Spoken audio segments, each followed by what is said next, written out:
कर्नाटक की बरसर-ए-इक़्तिदार बीजेपी हुकूमत की जानिब से राष्ट्रीय सेवक संघ (RSS) से जुड़े इदारों को government Morarji Desai residence school में इनके कैडर्स व मेंबर्स को ट्रेनिंग कैंप्स मुनक्किद करने की इजाज़त दी गई है।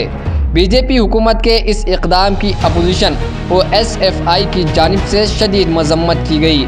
इस सिलसिले में SFI के लीडर वासवा देवी रेड्डी ने कहा कि बीजेपी हुकूमत गवर्नमेंट मशीनरी का गलत इस्तेमाल करके एंटी सोशल एलिमेंट्स की हौसला अफजाई कर रही है और रियासत में कम्युनिज्म को बढ़ावा दे रही है और इस ज़िमन में SFI की जानिब से रियासत भर में एहतजाज किए जा रहे हैं।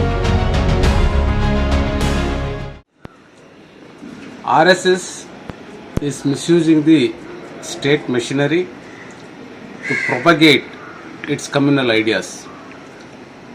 In Mulbagal Taluk, in Morarji School, RSS is holding a camp. RSS is always indulging in polarizing the people on the communal lines. So far, the government schools, the public institutions must be away from all these communal activities. Government institutions must be secular. They must abide by the constitutional duties and responsibilities. But the state government is providing RSS an opportunity to use all these government institutions to inculcate and propagate communal ideas is condemnable. And this kind of using the government buildings and infrastructure for a private organization, that to an anti-constitutional, anti-India RSS, is completely unacceptable. As a learned citizens, I condemn that RSS should not indulge in these activities in the government institutions. If they want to run a camp somewhere in a private school, somewhere in a private spot, they can conduct. And Karnataka government also must not support such kind of activities, because RSS is an anti-national organization, it is an anti-constitutional organization. इस controversy के चलते हैरतअंगेज तौर पर minister for social welfare Srinivas Pujari ने कहा कि इन्होंने RSS को ट्रेनिंग कैंप्स मुनक्किद करने की इजाज़त नहीं दी है। ಕೊಟ್ಟಿರಲಿಲ್ಲ ನಮ್ಮ ದೃಷ್ಟಿಯಲ್ಲಿ ನನಗೆ ನೆನಪಿಲ್ಲ RSSಗೆ ಅಂತ ಕೊಟ್ಟಂತ ನೆನಪು ನನಗಿಲ್ಲ, ನನಗೆ ಗೊತ್ತಿರುವಂತೆ ಇಲ್ಲ.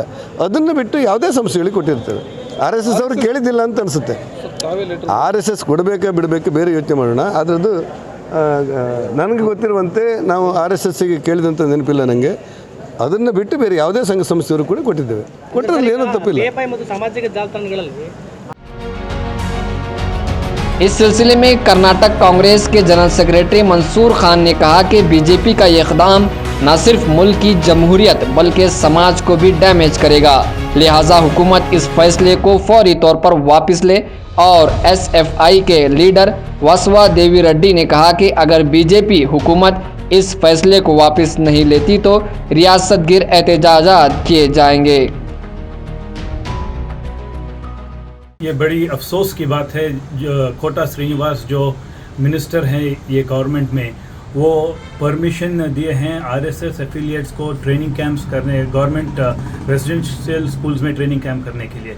ये साफ हो रहा है कि दिन बढ़ते दिन ये गवर्नमेंट पूरा एजुकेशन सिस्टम सैफ्रनाइज करने की कोशिश कर रही है और ये डेमोक्रेसी में ये बड़ा ही हानिकारक हो सकता है। और मैं मांग करता हूं कि कोटा श्रीनिवास अब बोल रहे हैं कि वो परमिशन नहीं दिए, हालांकि जो दाखिले हैं उसमें सब दिया गया है कि ये परमिशन दिया गया है।